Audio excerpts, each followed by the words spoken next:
In what way can you identify with the character Lola? In what way are you similar or not similar to her?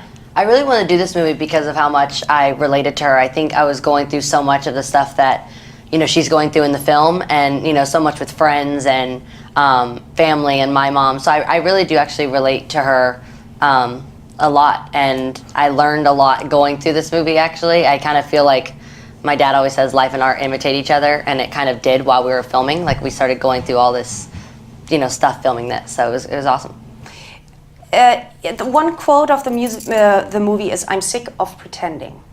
And why do you think is it so hard for young girls to be truthful with them and with their surrounding? I think it's, you know, everyone does it, that you know, pretend that you're okay. Everyone has a, you know, a game face, a poker face they have to put on, and this is everyone, every age. You know, you have to end up just, you know, hiding that stuff inside, and I think Lola gets to a point where she can't do it anymore. She can't fake her feelings, can't hide her feelings. I think everyone gets to that breaking point. Mm-hmm. The film deals with typical issues of growing up, so it's the first time falling in love, the first time making love, smoking, drinking, breaking free from parents, trust issues, parental control. With what of these issues did you grow up? With ones did you have to fight most? And if so, could you give advice? I think, you know, everyone goes through all that, you know, stuff as you're growing up. The hardest part for me is that, you know, while I'm doing this, I'm also in the spotlight. So I think people love to kind of point their finger at me a little bit, but it's like, if you look to any high school, this is what everyone is going through. And I think just always remember that, you know, without mistakes, for me, I've made a lot of mistakes, and I've always learned from every one of them, and you can't learn without making the mistake first. It's, you know, you've got to always do that, kind of push the limit and know how far across the line you can go. And I just think, remember that no one is perfect, and know that when you make a mistake, just to be accountable and to learn from it, and, you know, and accept your own faults and imperfections, because it makes you who you are. And no matter what, I wouldn't change anything that I've ever done or anyone would, you know, call a mistake, because I called it, you know, an experience. So what is the best way to get over a broken heart? I don't know if there is any remedy besides time, because I know, you know, it really is that constant, like, throw up feeling in your stomach. That's the worst ever. And you can't sleep, and you just, like, you know, don't want to be alone, and you go to sleep thinking about it, and then you wake up thinking about it. And I think that's one of the parts in the movie that, you know, I related to a lot, and that the, you know, girls relate to a lot, is that feeling, you know, when you just feel that constant throw up feeling. It's the worst feeling in the world. I don't know if there is a cure besides time.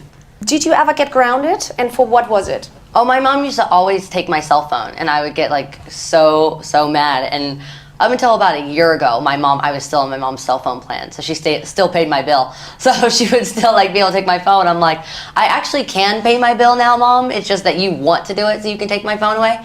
But that was kind of my main one. That was, you know, as you can tell in this film, that's all we care about is, like, you know, teenagers only care about being on their phone or, like, being on their computer. So when that's taking it away, it's like, you know, it's the end of the world. Is love all that counts in a relationship, or what else is important? I think love and trust are the only, you know, two things that really matter in any relationship. I think that shows in every bit of relationship. It's the relationship with, you know, Lola and Kyle's character. It's a relationship with, you know, Lola and her mom Anne's character. With anyone, if you can't trust someone, then you can't really love someone fully, because love is completely, it's giving every little bit, and you can't if you're having to hold back anything because you can't trust them. Can you give me one example where you were really, really thankful that your mom was there for you when you really mostly needed her? I think the first time, like we were saying with, you know, getting brokenhearted, the first time I ever got, like, broken up with, where I thought my world was going to end, I was going to, like, die right there, and I couldn't keep breathing, couldn't go on, and I was on tour, and I just, like, could not get myself to, you know, go up on stage and, like, smile and pretend like everything was okay. And I think it was those nights where, like, if, you know, in the movie, where Lola and Anne fall asleep together and, like, spoon and cuddle every night, that's the times where I really wanted to do this. That is what I had with my mom, is I would lay there, you know, saying, I'm going to throw up, I feel sick, I'm, like, so sad, and my mom would just hold me and be like, it's all good, you know, scratching my back till I fall asleep, and waking up not alone, waking up with my mom there. That was a time that I'll never forget, is that, you know, that and my mom still hates this boy. If you even bring it up, my mom's like ready to get the shotgun.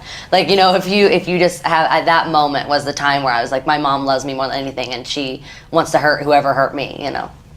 Last question. You just adopted a puppy. Yeah, he's here. Tell me about it. Tell me about it. I now have 4 dogs. I'm becoming the crazy dog lady. But I recently this year I adopted a bulldog who's adorable named Ziggy, who's just a beast. She's like getting big. I didn't realize she would get so big.